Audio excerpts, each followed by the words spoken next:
किसान आंदोलन गाजीपुर बॉर्डर पे अभी मौजूद हूँ। यहाँ पर कुछ किसान बैठे हुए हैं और एक किसान अपने कविता के माध्यम से कृषि बिल के विरोध कर रहे हैं। मैं आपके सामने कविता सुनवा रहा हूँ।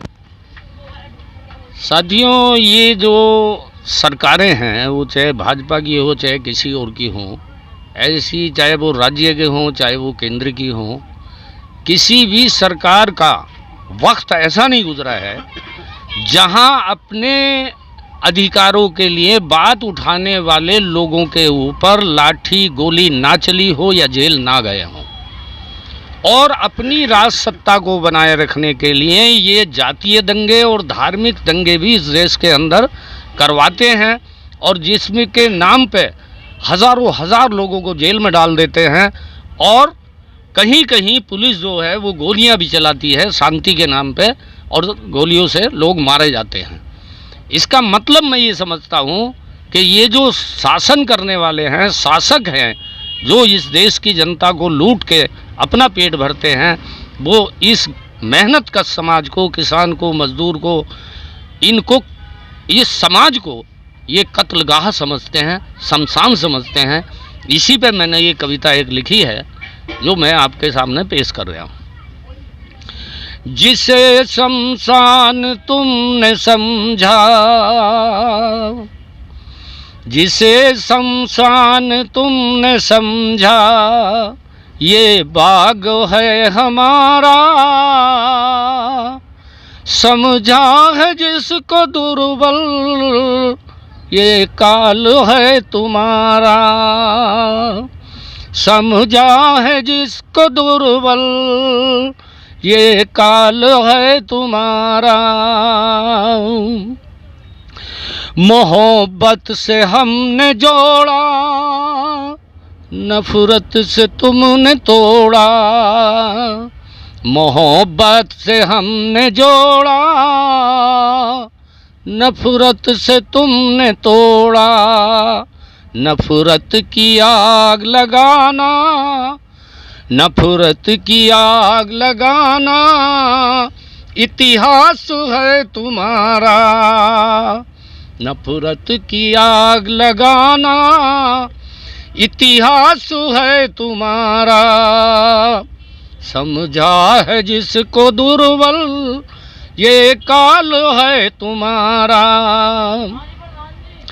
मजहब की आड़ लेकर तुमने जो खेल खेला, मजहब की आड़ लेकर तुमने जो खेल खेला।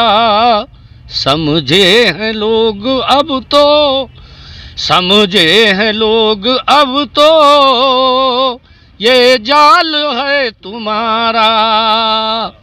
समझे हैं लोग अब तो, ये जाल है तुम्हारा। समझा है जिसको दुर्बल, ये काल है तुम्हारा।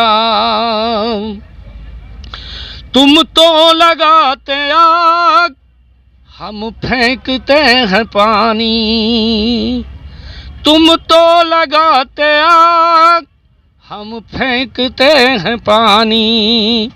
अब बन रही जो बिजली, अब बन रही जो बिजली, ये काल है तुम्हारा। समझा है जिसको दुर्बल, ये काल है तुम्हारा। ऐ जालिमों संभलो जरा, तूफान आने वाला। ऐ जालिमों संभलो जरा, तूफान आने वाला। तुम्हारा निशा मिटेगा, तुम्हारा निशा मिटेगा, ऐलान है हमारा। तुम्हारा निशा मिटेगा, ऐलान है हमारा। यहाँ पर किसान नेता, ऐसे मैं 4 महीने से आना जाना स्टार्टिंग के दौर में ही इनसे जान पहचान हुई। एक गरीबों की मसीहा, किसानों की मसीहा ये लीडर हैं। धर्मपाल सिंह इनकी नाम है। मैं इनसे थोड़ा सा किसान आंदोलन के बारे में कुछ जायजा लेना चाहता हूं। 5 राज्य में चुनाव चल रहा है। भाजपा अलग दावा कर रही है, कांग्रेस अलग, ममता बनर्जी अलग, वामपंथ आप लोग हैं वे अलग।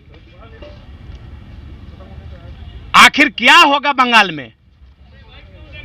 देखो भाई साथियों, चुनाव के बारे में तो हम ज़्यादा नहीं कह सकते इसमें क्या होगा, क्योंकि कई चुनावों से हम देख रहे हैं कि जो लोग सर्वे करके इंटरपोल जारी करते हैं वो भी गलत साबित हो जाते हैं। इंटरपोल आंकड़ा कुछ और दिखाता है और जब रिजल्ट आते हैं तो उसका उल्टा होता है।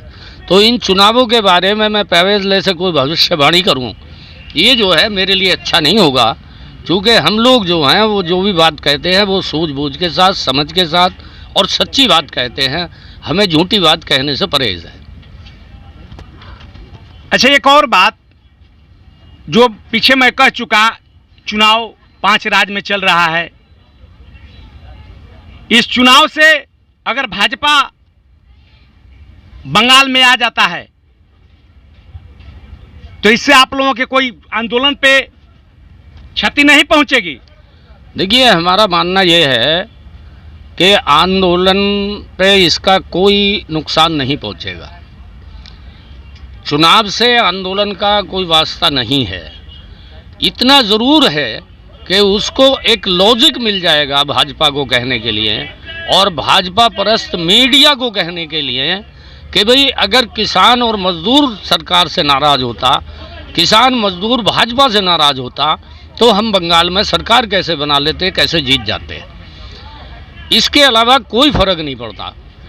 रही बात यह कि इस सवाल पे अगर हम देश की चुनाव नीति को देखें तो यहाँ बहुमत की सरकार कभी बनती नहीं है, यहाँ हमेशा अल्पमत की सरकार बनती है।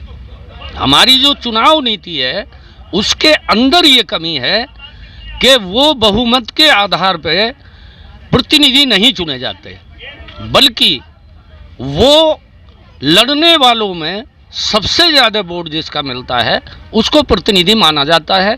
कुल वोट का उसे 10% मिले या 5 मिले या 25 मिले, लेकिन बहुमत का प्रतिनिधि आज तक भारत में कोई नहीं चुना गया और बहुमत के प्रतिनिधियों की सरकार आज तक भारत में नहीं बनी। इसलिए अल्पमत के वोट से बहुमत सीटें पाने का दावा जो करते हैं, हम उसे जनता का प्रतिनिधि या जनता का विरोध या जनता का समर्थन का प्रतीक नहीं मानते। एक और बात, जैसे आपने कहे कि हमको ये आंदोलन चुनाव से कोई लगाव नहीं है, हमको चुनाव से कोई लेना देना नहीं है, तो फिर आपका किसान लीडर बंगाल में जाकर एक दूसरे पार्टी को वोट देने के लिए क्यों बोल रहे हैं?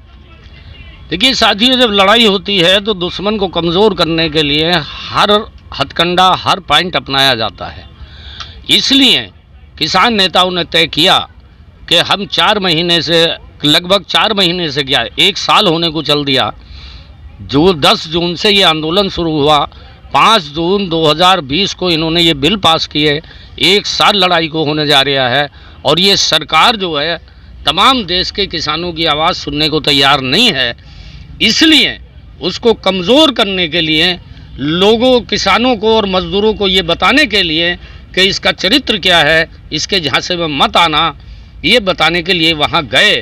तो इसमें तो उसके हमारे बीच में लड़ाई है, तो हम कोई भी पॉइंट ऐसा नहीं छोड़ना चाहते जिससे सरकार कमज़ोर हो, भाजपा मजबूत हो।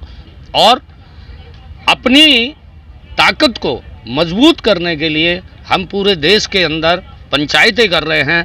और आज जो है ये देखने की बात है कि इतना जनसमूह, इतना जनता का सैलाब पंचायतों में उमड़ रहा है, किसान पंचायतों में उमड़ रहा है। ये इन नेताओं के, मंत्रियों के और प्रधानमंत्री के उसमें भी नहीं उमड़ रहा। सोशल मीडिया से पता लगता है कि ये भीड़ जुटाने के लिए किराए के लोगों को मीटिंग में ले जाकर बैठाते हैं। अब अगर ये चुनाव कभी ईमानदारी से होते नहीं है, चुनावों में बेईमानी होती है, अगर ये जीतते हैं तो वो जो है जनता की आकांक्षाओं का प्रतीक नहीं है। अभी जो आपने बात रखे कि जो भी ये सभा करते हैं वहाँ पर कहे कि मतलब कि ये पैसे देकर इस तरह के भीड़ जुटाते हैं, आपका भी ये किसान आंदोलन में इस तरह के चर्चा के विषय बना था कि जो भी यहाँ पर गाजीपुर बॉर्डर हो, सिंधु बॉर्डर हो, चाहे टिकरी बॉर्डर हो, ये जो भी बॉर्डर पे ये लोग भीड़ जो दिखाई दे रही है, ये 1500 रुपये के किराए पर लोग आते हैं, इस पर क्या कहना चाहते हैं? ये तो भाई साथियों सिद्ध हो चुका है। जब शुरू में किसान यहाँ था तो उन्होंने ये भी आरोप लगाया कि यहाँ किराए के किसान आ रहे हैं, यहाँ पैसे देके किसान लाए जा रहे हैं। तो अगर किराए का और पैसे का किसान होता तो आप मुझे बताओ, 28 तारीख जैसी घटना घटी है जिसमें चारों तरफ फोर्स था और नीचे भाजपा के गुंडे खड़े थे, फिर भी यहाँ जो किसान थे वो डटे रहे। क्या वो मजदूरी पर आने वाला किसान यहाँ जमेगा? हमें आज भी हर समय खतरा है और हर खतरे को उठाने के लिए यहाँ जो किसान बैठा है वो तन मन धन से हर तरह से तैयार है। बंगाल में अगर चुनाव अगर बीजेपी जीत जाता है तो क्या आप लोग यहाँ पर, ऐसे मैं नहीं कह रहा हूं, लोगों ने बोल रहे हैं कि क्या आप लोगों ने यहाँ पर फिर आंदोलन चला पाइएगा? हमारा आंदोलन जारी रहेगा। इस आंदोलन का रूप क्या बनेगा ये सरकार के ऊपर है।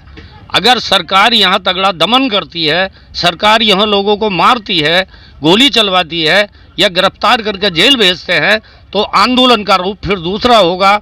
जो गांव के और देहातों के अंदर जो आज पंचायतों का दौर है, हमारे आंदोलन के केंद्र गांव बनेंगे। हर जगह सरकार है, सरकार को बिल्कुल जाम कर देंगे किसान। ये पॉलिसी तय है हमारी। लास्ट में एक और बात, अपनी बात के माध्यम से पूरे देश के किसान को क्या संदेश देना चाहते हैं? मैं पूरे देश के किसान और मजदूरों को, मेहनत कशों को, व्यापारियों को, सबको ये संदेश देना चाहता हूँ कि सरकार ने इतने टैक्स बढ़ा दिए हैं कि हर तबका जो है वो बर्बादी के कगार पे है। और देश के अंदर तमाम वर्गों को, जो इनसे पीड़ित हैं, जो इनसे पिट रहे हैं, जो लूट रहे हैं, जो बर्बाद हो रहे हैं, उनको अपने देश के अंदर कमेटियां स्थापित करनी चाहिए।